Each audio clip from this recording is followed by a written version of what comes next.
ارے کبھی جہنم کے بارے میں سنا بھی ہے، کبھی جہنم کا تصور کیا بھی ہے؟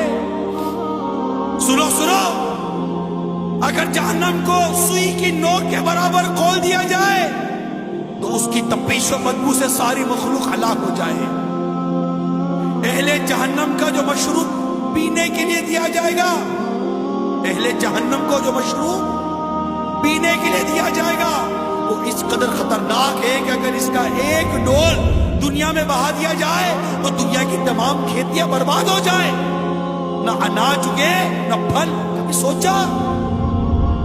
جہنم کا تصور کیا؟ جہنم کے سانپ اور بچھو بے حد خوفناک ہیں۔ حدیث شریف میں ہے جہنم میں عجمی اونٹوں کی گردن کی مثل بڑے بڑے سانپ ہوں گے جو دوزخیوں کو ڈستے ہوں گے، وہ ایسے زہریلے ہوں گے کہ اگر ایک مرتبہ کاٹ لیں گے تو 40 سال تک ان کے زہر کی تکلیف نہیں جائے گی، اور لگام لگائے ہوئے کھچروں کے برابر بڑے بڑے بچھو جہنمیوں کو ڈنک مارتے رہیں گے۔ ایک بار ڈنک مارنے کی تکلیف 40 سال تک باقی رہے گی۔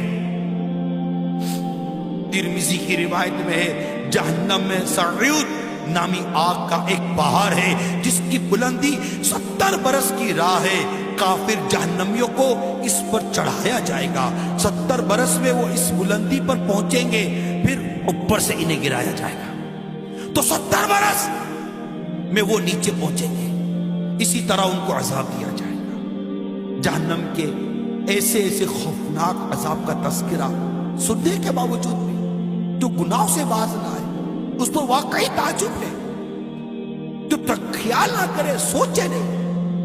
بے باکی، ارے بے باکی کیسی بے باکی؟ آخر انسان کو اس دنیا نے کیا دے دیا اور دینا بھی کیا؟ اس کی رنگینیوں میں گم ہے، لوٹ مار میں مصروف ہے،